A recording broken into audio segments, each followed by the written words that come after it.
काल परवा आम्ही या साईटवर प्लेन बीम भरले होते.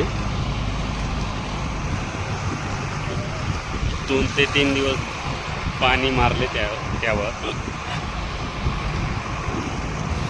क्युरिंग झालं चांगलं. आज बघा, हे बघा JCB लावली आता.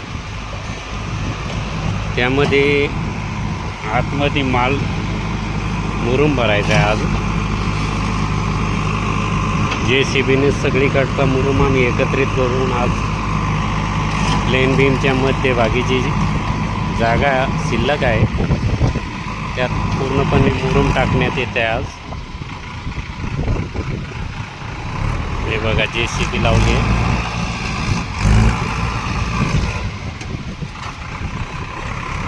आज JCBने पूर्ण मुरुम भरून होईल.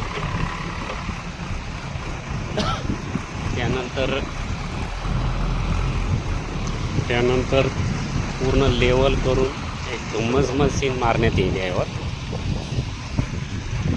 हे बघा कसं आता गॅप आहे.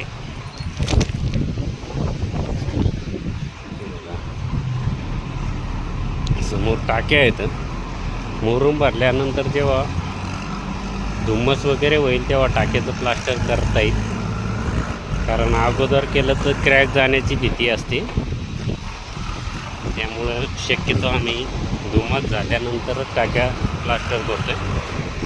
टाक्या आहेत. ही ड्रेनेज टाकी आहे. त्या पाण्याच्या आणि पलीकडे एक ड्रेनेज टाकी आहे. दोघांमध्ये काम असल्यामुळं सेम टाक्या आणि सेम रूम बनवल्यात. ते बघा आता JCBने मुरुम आणला आहे. आता मुरुम भरून घेतो आहे. चला तर आपण प्लेन झाल्यानंतर एक व्हिडिओ टाकू. थँक्यू.